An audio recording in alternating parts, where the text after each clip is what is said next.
Welcome, everyone. Today, I'm not just sharing a story, I'm sharing a bond that can heal even the most broken hearts.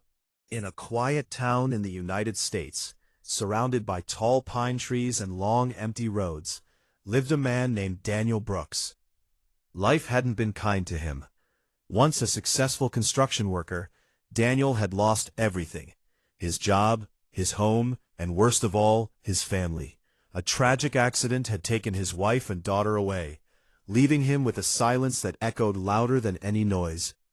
Days turned into months, and months into years.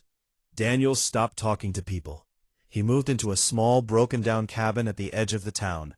He avoided neighbors, avoided smiles, and most importantly, avoided hope. But life has a strange way of changing direction when you least expect it. The day everything changed. One cold winter evening, as snowflakes slowly covered the ground, Daniel was returning from the town's small grocery store. His hands were numb, and his heart heavier than usual. Suddenly he heard a faint sound, a whimper. At first he ignored it. Life had taught him not to get involved, but the sound came again, this time louder, more desperate. He stopped. Near a pile of discarded boxes, he saw a small, dirty, trembling puppy. Its fur was matted, its eyes filled with fear, and its tiny body shaking from the cold. Daniel sighed. "Not my problem," he muttered, turning away. But he couldn't take more than a few steps. Something inside him, something long buried, moved. He turned back. A small act of kindness. Daniel walked slowly toward the puppy. It tried to back away, but it was too weak. He crouched down. "Hey, I won't hurt you," he said softly, his voice trembling as much as the puppy. For the first time in years, Daniel's voice carried warmth. The puppy looked at him, unsure but hopeful. Without thinking much, Daniel removed his jacket and wrapped the puppy in it. "All right, you're coming with me," he said. That night, for the first time in years, Daniel wasn't alone. Naming the bond. Daniel named the puppy Max. Max was not just a dog.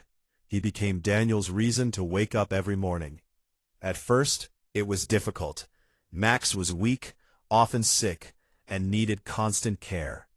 Daniel had to go out more often, to buy food, to visit the vet, to find ways to keep Max healthy. Slowly, something changed. Daniel started talking again. Not to people, but to Max. "You know, Max, I used to have a daughter," he said one night. Max listened, his eyes full of understanding. Dogs don't speak human language, but they understand emotions better than anyone. Healing through friendship. Days turned into weeks, and weeks into months. Max grew stronger. His fur became shiny, his eyes lively, and his tail always wagging. But something even more beautiful was happening. Daniel was healing. Max forced him to go outside, to walk, to interact with the world. People in the town began noticing Daniel again. "Hey, Daniel," someone waved. He hesitated, then nodded back. That small nod was a big victory. The storm. One night, a heavy storm hit the town. Rain poured, winds howled, and trees bent under the pressure. Daniel's cabin was old. The roof started leaking, and the power went out. Max sensed danger. He barked loudly, running around the house. "Max, calm down," Daniel said. But Max didn't stop. Suddenly, a loud crack echoed. A large tree branch fell onto the roof, breaking a part of it. Water started pouring in. Daniel tried to fix it, but slipped and hit his head. He fell unconscious. A dog's loyalty. Max panicked. He ran to Daniel, licking his face, barking loudly. No response. The storm was getting worse.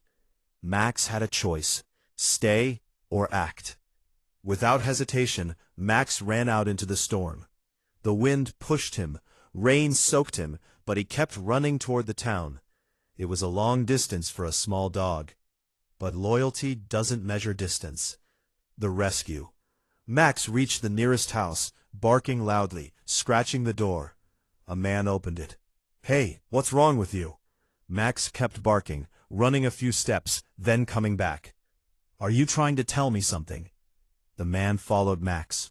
Through the storm, through the darkness, Max led him to Daniel's cabin. When they arrived, they found Daniel unconscious. The man immediately called for help.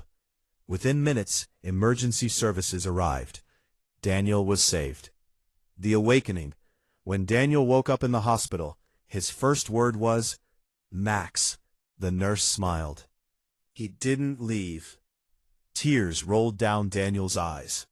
For the first time in years, those tears were not of pain, but of gratitude. A new beginning. After the incident, everything changed. Daniel realized something powerful. He still had a purpose. He wasn't alone. Max had risked his life to save him. A small, once-abandoned puppy had given him a reason to live again. Daniel started rebuilding his life. He repaired his cabin. He got a small job in town. He even started volunteering at an animal shelter. "Every dog deserves a chance," he would say. Because he knew, sometimes a dog doesn't just need a home. Sometimes a human needs saving too. The unbreakable bond. Years passed. Daniel became known in the town, not as the lonely man, but as the kind man with the loyal dog. Children loved Max. People respected Daniel. One day a child asked him, "Why do you love your dog so much?" Daniel smiled, looking at Max. "Because he didn't just become my friend, he saved my life." Moral of the story: life will break you. It will test your strength, your patience, and your faith. But sometimes, hope comes in the smallest forms. A broken man found healing in a broken dog, and together, they became whole. Never underestimate the power of love, loyalty, and a second chance. Thank you so much for watching. If this story made you feel something, share it with someone who needs hope today. Until next time, stay kind, stay strong, and keep believing in miracles.